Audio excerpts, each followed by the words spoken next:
迪迦刚从第1集石像中复苏，但在第2集差点又变回了石像。然而这其中却藏着连奥特曼都颤抖的真相，因为它映射了一直以来人类的矛盾痛点。现在就让我们看看编剧30年前就埋下的惊天预言。剧情承接第1集，胜利队正在探寻戈尔赞的踪迹。此时屏幕传来了泽井总监的通知：西南诸岛的九良岛出现了一头怪兽，菜市场矿工遭受了攻击。是不是戈尔赞？不是，和戈尔赞不一样。这也印证了优莲所说的地球大巨变的预言。然而身为和平组织的 TPC 并没有对付怪兽的武装，因此从这一集开始 TPC 的武器改造计划也正式启动了。总监第一时间赶到了采石场，起到了很好的表率作用。而本集的真相也慢慢浮出水面。相传在九良岛住着一头神兽，它以石头为食，吃石头的怪兽。对，就是因为过分的挖掘石头，能给它当食饵的动物越来越少。再加上贾库玛自己储存的石头也渐渐的被人类给抢去，所以贾库玛就把怒气发向了人类。你不要说的好像不关你的事儿，你们不也是人类吗？不是靠挖石头养家糊口？包工头的一席话也点明了人与环境的对立，引发了本集的主旨思考。当人类贪婪的双手伸向大地，古老的诅咒也将降临。因此那些来不及逃脱的工人全都被加库玛变成了石头。此时画面回到了基地，野瑞通过视频分析着迪迦的战斗数据。巨人在地球上大约只能活动3分钟。你这样肯定，因为戈尔赞逃走以后，巨人并没有去追他。确切的说，他没有办法去追他。他身体的颜色刚开始有红色和紫色两种，当身体颜色全部变成红色的时候，他就能充分发挥威力。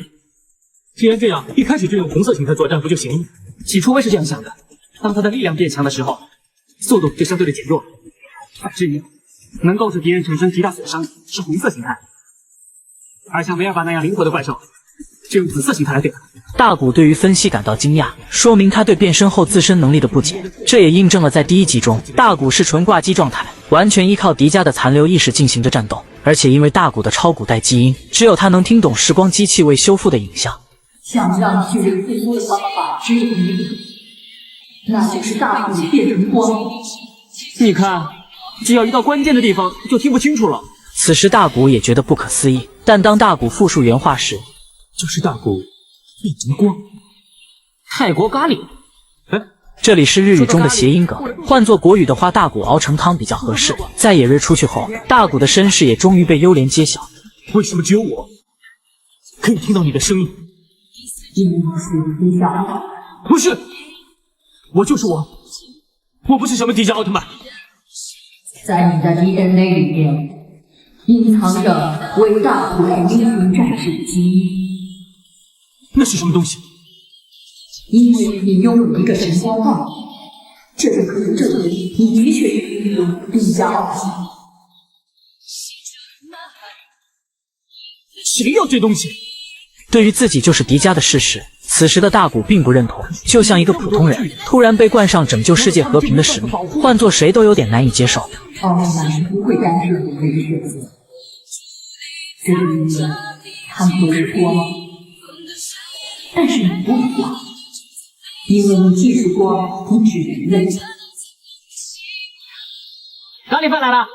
但当野瑞捡起神光棒时，大古也逃不过真香定律。这里应该是前期大古身份最容易被揭穿的时候。也从这一刻开始，拯救世界的这一使命慢慢的被大古接受，也开始了从人性到神性的过渡转变。此时采石场中，加库马破土而出，在总监的授意下，刚改装完成的胜利飞燕1号出发战斗。在完成第一次攻击后，飞燕1号继第一集后再次完成了坠机成就。眼看逃跑的宗方丽娜两人要被怪兽踩扁，改装完成的飞燕2号终于赶到，随后发射德克萨斯光线，直接将加库马击死。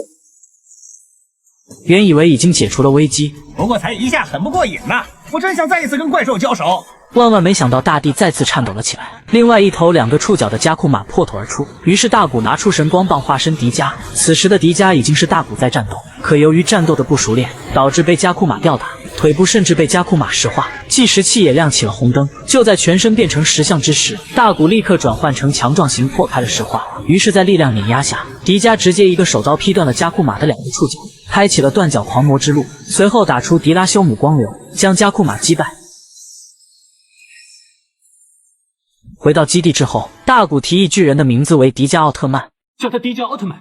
这名字不错。这一命名不仅是迪迦角色身份的确认，也是大古正式接受自己作为地球守护神的命运，也为后续剧情中人类与奥特曼的羁绊奠定了基础。第2集名为《石头的神话》，加固马本身作为传说中的神兽，却因人类需求的过度开采，成为了生态失衡的受害者。